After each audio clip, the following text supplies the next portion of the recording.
Now, more stories, insights, and analysis of Illinois policy and politics. This is Illinois Rising, presented by the Illinois Opportunity Project. Once again, your host, AM 560's Dan Proft.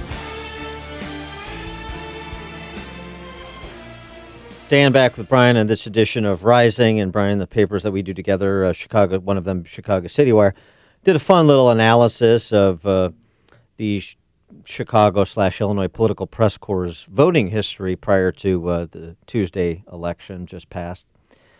And to no surprise, but it's good to provide the evidence and fodder for conversation nonetheless, 93% of the journalists that were examined were 93% of the ballots cast by the journalists examined were in Democrat primaries compared to 7% in Republican primaries. Why is this important? Well, I mean, because you're not saying a Democrat can't be a competent professional journalist, are you? no, that's right. Like, I was a Republican television reporter for CBS 20 years ago, and I was very conscious every time I did a story that my personal positions would be reflected in the story. And I thought I would get fired. I thought I would be reprimanded over it. I think that what's happened today Even is though that, you were like covering, animal stories, basically. I interviewed Paul Wellstone. I remember, and I grilled him a little, and I felt badly about it. But look, this is a story because it's basically a unanimous position that they all support Democrats, and that of course reflects the stories they choose to cover, and the stories they don't choose to cover, and the only stories that matter that are the ones they don't choose to cover. And the biggest example of this is the fact that our state is in debt by hundreds of billions of dollars, and that the media, Rick Pearson and the like, who've been covering the State House for 25, 30 years, they are just as responsible for that situation as the politicians are for letting it happen, because they didn't cover it. And I think they don't cover it because they obviously don't want the bad news to be broadcast about the politicians they favor. What about speaking of one of the politicians they favor, you just mentioned her in the previous segment, Lauren Underwood, and the story about her being a registered nurse, but never having practiced nursing, never having seen patients, and yet putting herself out there as a practicing nurse in her commercials and campaign communications. And also another story that one of our news outlets did, perhaps committing voter fraud by voting in the 2016 Democrat Party in Illinois from her parents' address in Naperville while being a resident of D.C.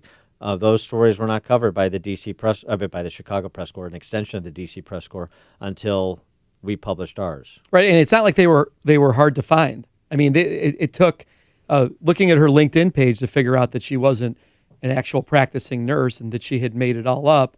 Well, and also, too, just reviewing pronouncements she's made. I was never interested in being a practicing nurse. Right. I'm interested in policy. That's why I worked at Health and Human Services in D.C. during the Obama years, is because I'm a policy person. I don't want to be a practicing nurse. So that's a pretty good indication that when she's presenting herself as a practicing nurse in TV, she's being less than genuine. Look, I think that there's something new about this bias. I think Democrats have dominated the press for decades, but I think there's something new about it today. A good friend of both of ours said to me that they were all Democrats. He used to be an editor here in Chicago, very prominent. He said they were all Democrats because they were all for the little guy. Today, Democrats don't represent the little guy. They represent the rich, the elite, the North Shore, the haves. And the idea that our media in Chicago is going to cheerlead and protect that is pretty telling. This protecting Lauren Underwood running for Congress, somebody who has never had a job. I mean, it's really embarrassing.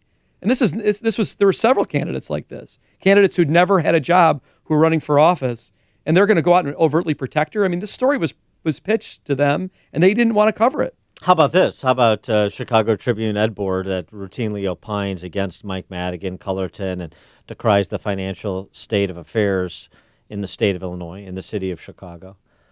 And then they go back and endorse suburban Democrats who they know are Madigan roll call votes because, they pretend to be independent.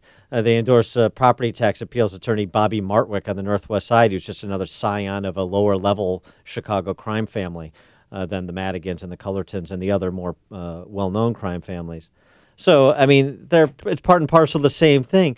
They're playing the Democrats' game. They're still acting as the Democrats' cum shop because they're giving the imprimatur of distinction between Madigan and Madigan roll call votes, even as they're decrying Madigan's stranglehold on power. It's ultimately about self-interest. Look, these people live in Evanston. They live in Oak Park. They live up in Ravenswood by the mayor. And they take these positions and they do this kind of dance with their endorsements because they want to make sure that when they're at the coffee shop on the weekend or at the Little League game and they see their peers, that their peers aren't mad at them, that it's comfortable. And it used to be, that the owners of the newspapers wanted to make sure that all the industrialists at the country club didn't get mad at them. So this is something that has gone on for years, but let's just call it what it is. The press today is dying, the mainstream press, and these reporters are exerting their own self-interest for themselves. Not they don't look at this and say, hey, what information, how am I going to afflict the comfortable here? They're actually protecting the comfortable, including themselves. And it's a disgrace. And the question I always leave people with, and this whole kind of the whole issue of bias, and 93% are Democrat primary voters, right? Do you think the coverage would be any different, the stories chosen and the way they're presented, if 93% of the Chicago press corps, the D.C. press corps, were voting strictly in Republican primaries? Of course it would.